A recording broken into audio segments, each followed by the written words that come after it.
Nick, the MAGA base has been pretty fractured. There's been plenty of infighting between key figures. What do you make of this bromance and the return of Elon Musk to the White House? Do you think it's going to make a difference to Donald Trump's support or potentially even unify the base?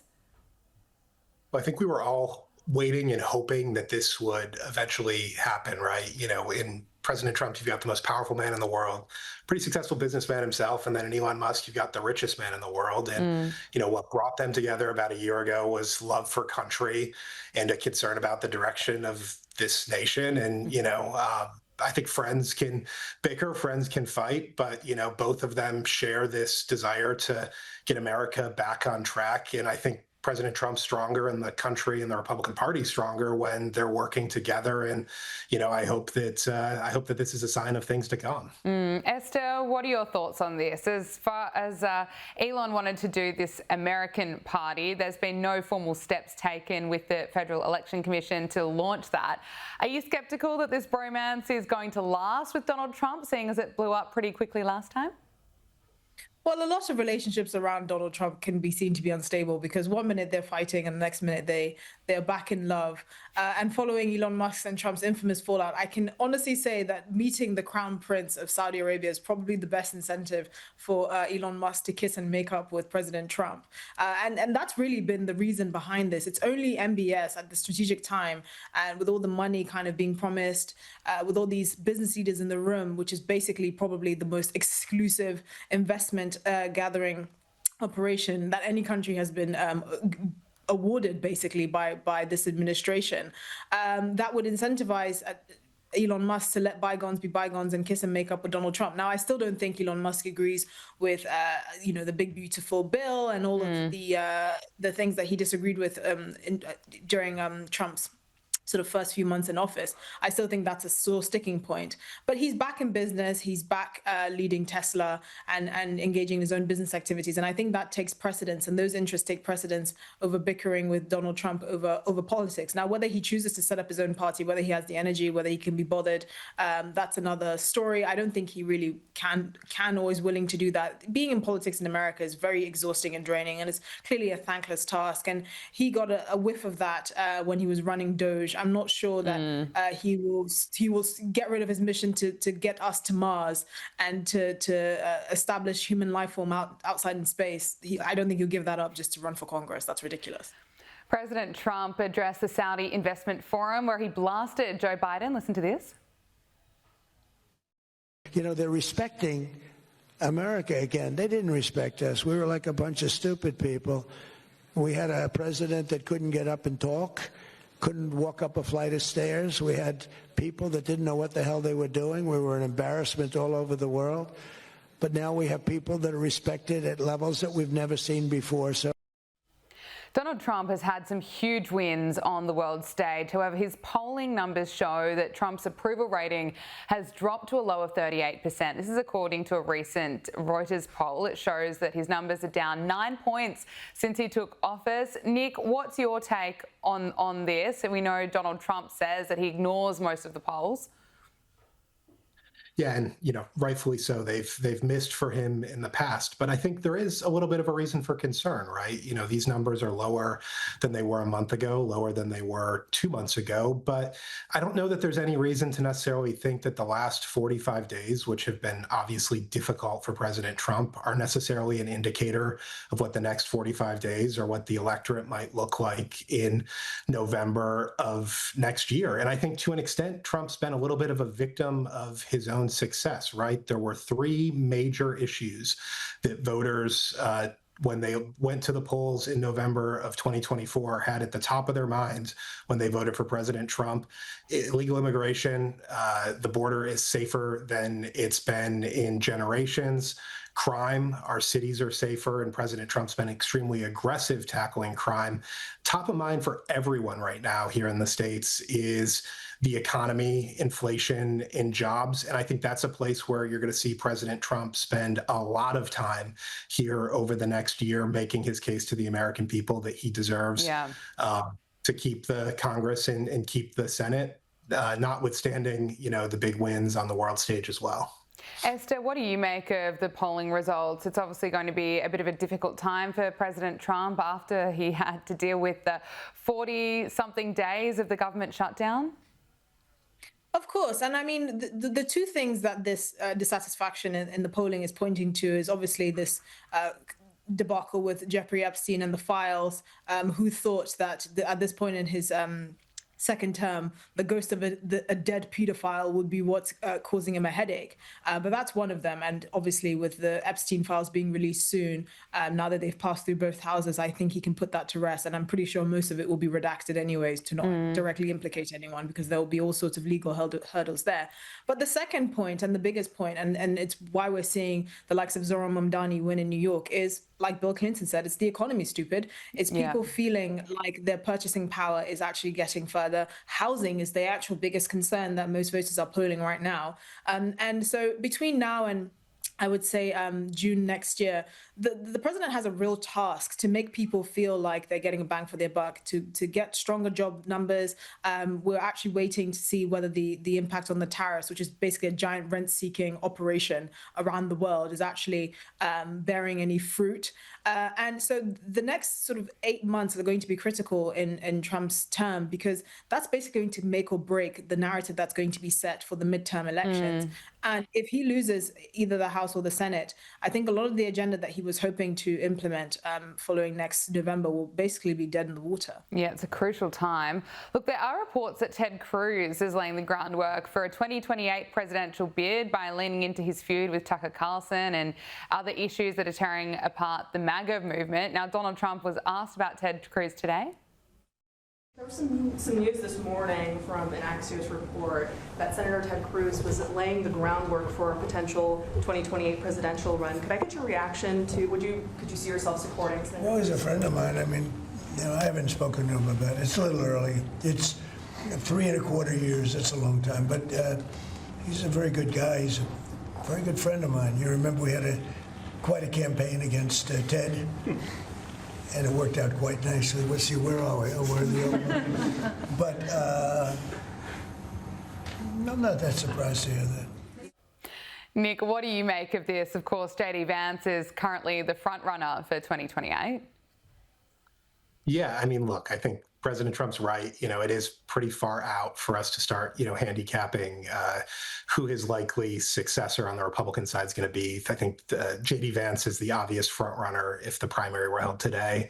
Another former foe, now ally, Marco Rubio, the Secretary of State, is also someone whose name has been bandied about.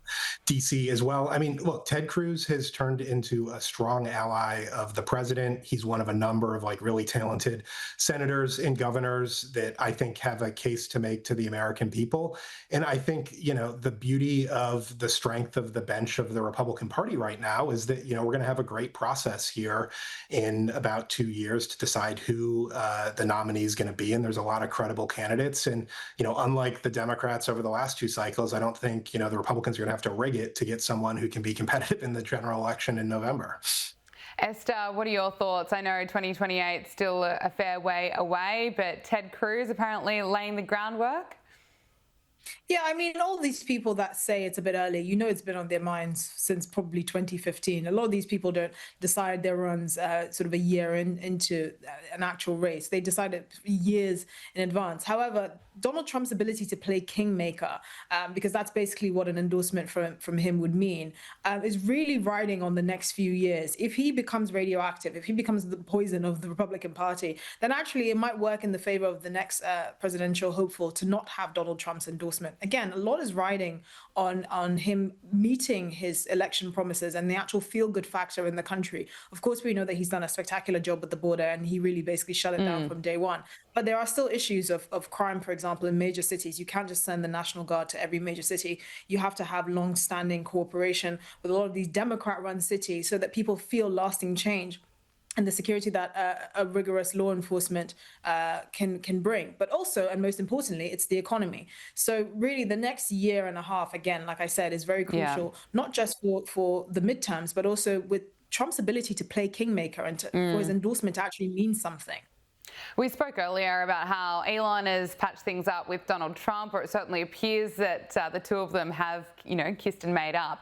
However, Elon Musk has blasted woke singer Billie Eilish. Now, last month, Billie Eilish, who reportedly has a net worth of around $50 million and sells tickets to her show for around $200 to $400 each, told billionaires to give all their money away while accepting the Music Innovator Award. Love you all, but there's a few people in here that have a lot more money than me. And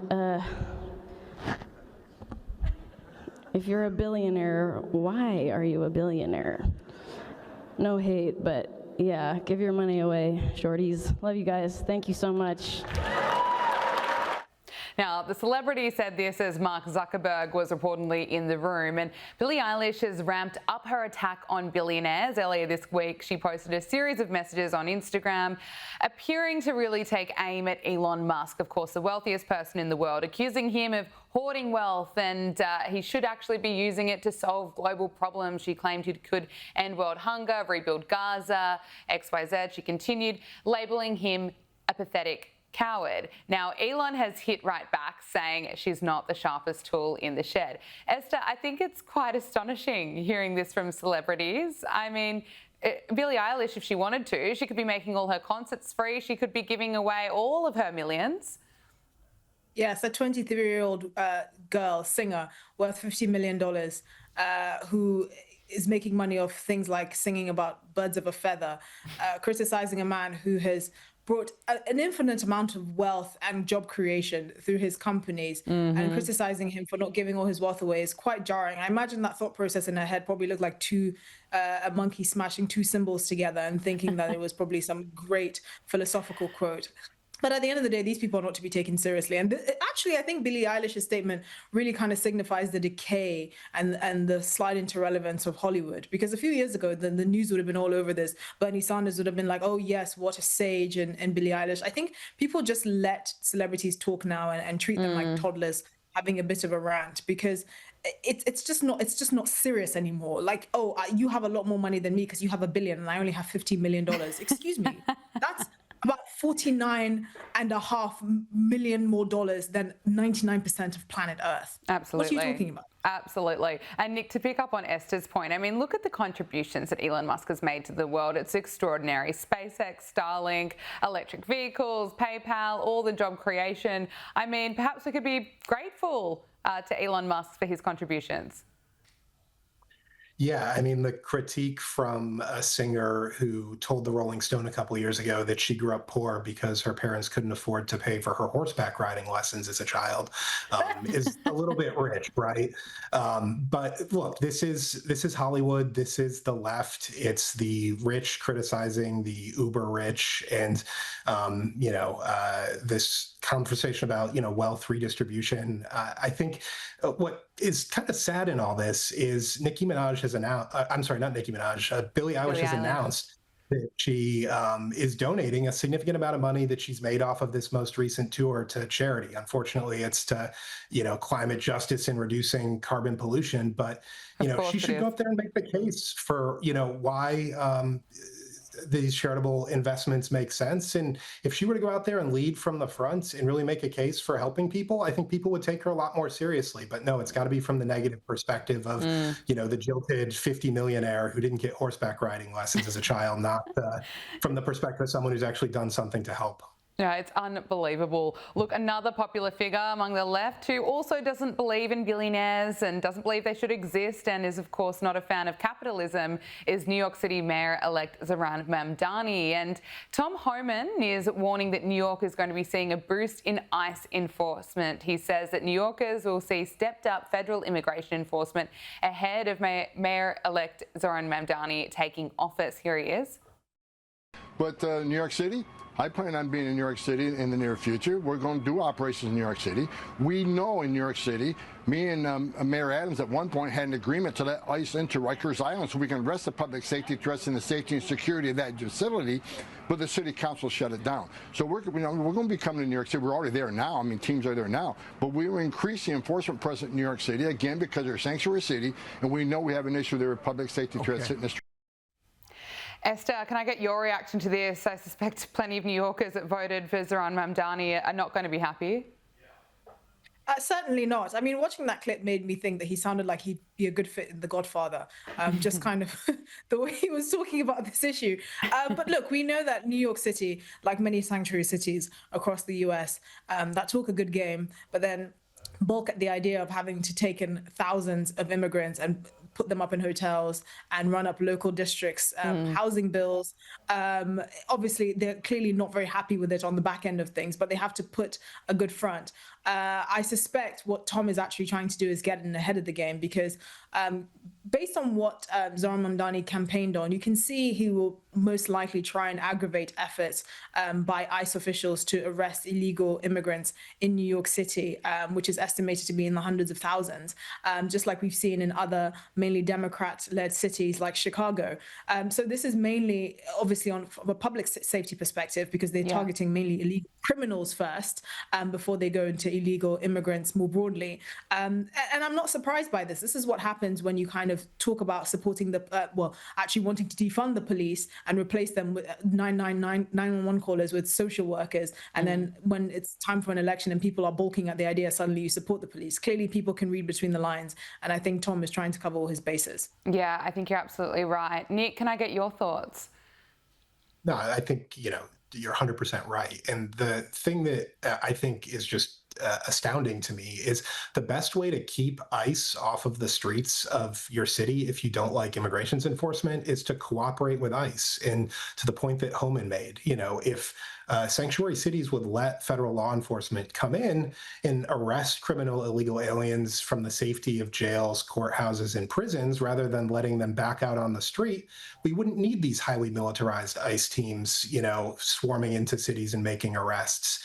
If immigrations and customs enforcement agents could be confident that state and local law enforcement would back them up and help them should they need help, we wouldn't need to send hundreds or thousands of ICE agents and the National Guard into major American cities. So I think this is a brilliant move by Homan to put the marker down. ICE is going to do their job, whether Mayor Mamdani likes it or not. And it's going to be kind of a question for the mayor and the city council of New York to decide, do they want to do it the easy way or the hard way? Because the feds aren't going in. 100%. Look, finally, Nicki Minaj, who's of course known for her rap music, turned heads at the United Nations. The superstar used her platform to call out the world's failure to defend religious liberty. She's now backing President Trump's efforts to address violence against Christians in Nigeria. Let's just take a listen to what she said. Faith is under attack in way too many places. In Nigeria, Christians are being targeted, driven from their homes, and killed. Churches have been burned. Families have been torn apart, and entire communities live in fear constantly, simply because of how they pray. Credit to Nicki Minaj. Esther, why is Nicki Minaj one of the few celebrities actually speaking out on this issue? Because surprisingly, she's one of the few celebrities with the moral compass. And she's picked up on a story that has been largely ignored by much of the Western media. I mean, this year alone, 7,000 Christians in Nigeria have been murdered. Since 2010, you had tens of thousands of churches that have been burnt or attacked. You have whole dioceses in certain parts of the country that are being brutally slaughtered on a daily basis. And for her to say this and to actually give credit to President Trump for highlighting this, it's cost her, I believe, on recent estimates, 100,000 followers. Wow. But I think what she's gaining is a lot more, which is obviously putting attention on this critical issue. And you don't really hear about the persecution of Christians being taken that seriously. I mean, the number that we just heard quoted, 7,000 killed in Nigeria so far this year. That's the highest number of Christians killed anywhere in the world combined. So it's clearly a massive issue that's being carried out by Islamist groups like Boko Haram and Fulani herdsmen. And yet no one is speaking about it, because if you have to praise Donald Trump for actually, bringing attention to this, you'd rather stay silent in the corridors of Hollywood and protect your fickle fan base than actually draw attention to a real crisis and a real tragedy.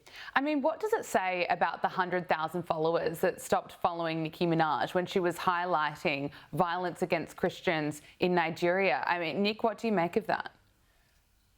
I think it's unfortunately indicative of what we see on the left in a lot of these conversations these days. And for some reason, the left has decided that there's virtue in weakness. And because they perceive that Christians are in the majority in the Western world, they can't conceive that potentially Christians in Africa or, Jews in the Middle East could potentially be the victims of their circumstance. So I give Nicki Minaj, a ton of credit for speaking out. I hope she continues to do it. I hope she inspires others to speak out. But it's a really sad day when it takes, a Hollywood rapper to speak out, to bring light to something when, there's a whole foreign policy establishment at the United Nations that exists theoretically to bring attention to situations just like this and put it to a stop. Signal principal and pollster Nick Weinstein and writer and broadcaster Esther Krakue, thank you both so much for joining us. Really appreciate it. My pleasure.